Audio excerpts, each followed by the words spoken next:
You guys probably thought I wasn't even going to go out and buy the iPod Touch 7th generation, but guess what? I actually went and bought it. Honestly, like in a way, it's kind of a waste of money, but also in another way, I pretty much like invented it. A few handful of other people and I also thought that it was going to come out, but in reality, I made a ton of videos on it. Luckily, they did make it, so we're just going to go ahead and take a look at it, do a little bit of a review. There's really not too much that has changed in my opinion on the outside. A lot of the changes are internal. A lot of people are saying that it's like a completely stupid device, that it's dumb, this and that, but I'm telling you guys, that is not the case. An iPod Touch is more than just a music player, and the demographic for it is completely different than what you think. I mean, for like most of the people watching my videos, obviously there's no reason to pick it up. I mean, you guys probably own an iPhone or something, but for a lot of other people, like they might have kids or something, and that's really the demographic I think they're going for. But here's the iPod. I got the space gray version. As you can see, I don't know why they like put it in this thing. What the heck? Okay, so that was kind of dumb. You have to like do this and then, oh, so that's installed with this thing. Okay, so this is the iPod right here. I got the black version, the space gray. I like that one a lot. The charging wire and headphones. Let me see if these are lightning headphones. I really don't think they are. And they are not. They're actually full-on headphones, like the 3.5mm jack. That's weird. There's no charging block though. I don't remember with the iPod Touch 6th generation whether it came with it or not. I bought mine used. Here it is right here. I'm gonna do a speed test with this one versus the 7th gen in like the next video or something. But let's go ahead and get that one rocked up and get it started.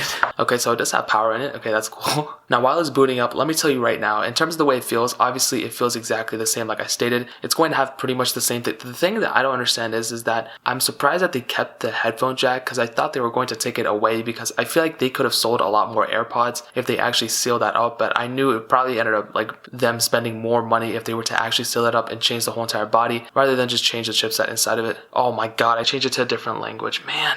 Oh my god, guys, I messed up really badly. Oh, here we go, thank god. Okay.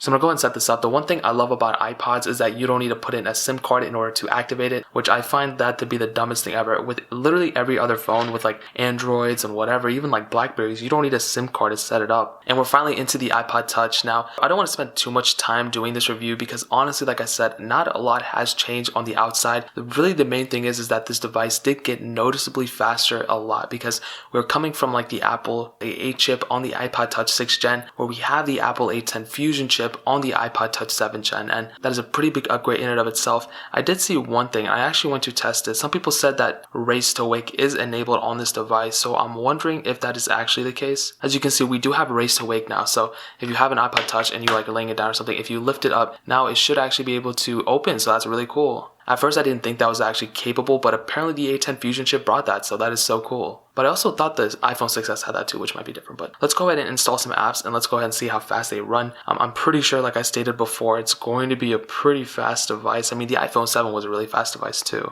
And as you can see, just me even like typing the stuff in, I mean, it's a super small screen even for me. Like, I don't have the largest hands ever. I already know you guys are going to make fun of me because you guys always do. But even me typing, I mean, I have a really hard time doing it. Okay, real Racing 3. So those are the three main games I usually play: Temple Run, Fruit Ninja, and this other one. But before we even get into those, I heard the camera was really like not even that good at all.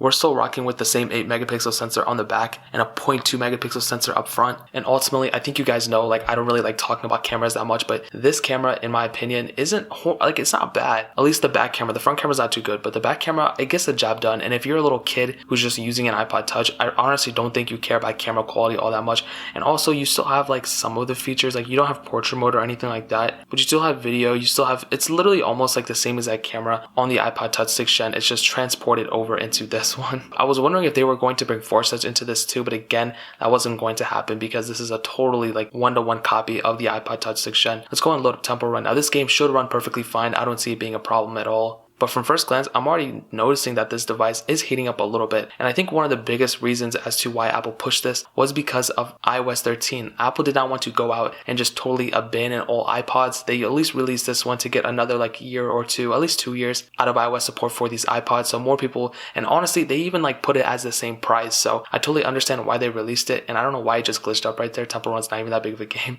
But ultimately, I think it's a pretty smart business move for them. And like I said, and I've seen this in some articles too, people are like, if you can't see a demographic for Apple's iPod, then you're not looking hard enough or whatever the thing is. Like, people can have their own opinion, honestly. like even me, I'm like, why would somebody pick it up? But for the base model, for the $200 one, that's really not that bad of an option. If you're just wanting something for your child or you want to gift it to somebody, like that's not a bad option. But a device like this, in my opinion, so far that I've been messing with it, it's a fast device. I mean, this phone has a faster processor than the iPhone 6s, and that's where I pretty much said, like, that is the device that I would go the lowest on. Like, I would not get a phone lower than the 6s, but this has the same chipset as the iPhone 7, and because of that, it just enables you to do so much more. And the fact that we're on iOS 12 right now, and we're also going to get iOS 13 and many more iOS versions after this, that's going to be super important as well. In terms of features and everything, like I said, pretty much the same exact thing from the 6th gen iPod. The battery size is exactly the same as well. So ultimately, this is what I'll tell you, right? It's going to be good. It's going to be capable of doing anything you pretty much want to do with it.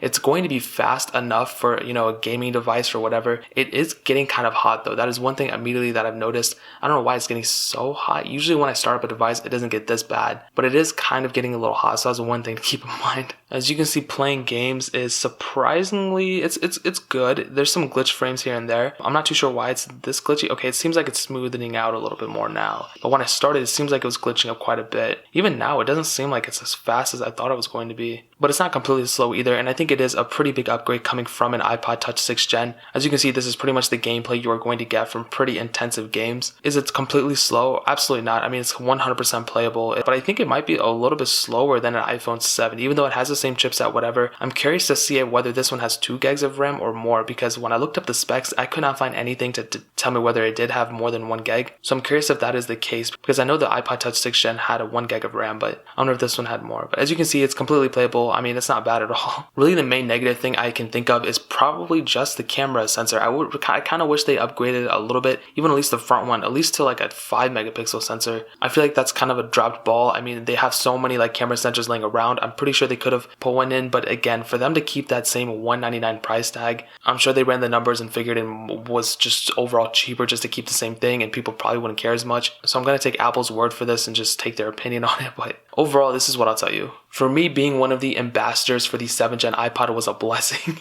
Just kidding. But even before, I mean, I knew not a lot of people are going to do it when I was doing all those rumor videos. I knew Apple was going to make it because it only made sense for them because of iOS 13. So I think this thing more than anything is just a placeholder for Apple to make sure that they're still supporting their iPods, so people have an excuse to go and update to a newer one if they currently own an older one. It's the same price, so it really doesn't make any sense for them not to sell it because it's just more money for them. Like, I ended up buying one there. This one was $200, so you can get the base model for 32 gigs or even a higher model, but I really would not recommend even buying an iPod Touch, mostly because you can buy an iPhone SE on eBay for even cheaper than that. You can even get like a 128 gig model for like $200 sometimes. So I feel like that might be a better deal in and of itself. You get a fingerprint sensor. It technically has a slower chipset than the iPod Touch 7th gen, but you get a much better build quality, much better cameras, and I think that might be a better way and a deal to go through than buying an iPod Touch 7th gen. But again, if you need to go get a brand new device, I don't think you can buy these brand new unless you go to like Best Buy and get like a prepaid plan or whatever. But ultimately, I think it makes sense for Apple to release it. Are millions of people going to buy it? Absolutely not. I know that's not going to be the case, but I'm kind of happy they made it though, and they kept it at the same price tag. So ultimately, I'm not too mad about it, man. And that's pretty much it. If you guys have any other questions or anything, leave it down in the comment section below. Hit that like button. That would mean so much, but definitely hit that subscribe button. Every single subscriber that we get really does count, so it means so much if you guys could hit that. Also, check out the other links down in the description as well. My Twitter, my Instagram, my second channel. All those links are linked down below. I would really appreciate if you guys could check it out. But more importantly than everything else, I love every single one of you guys. Hopefully I'll catch you guys in the next video. Peace out, everyone.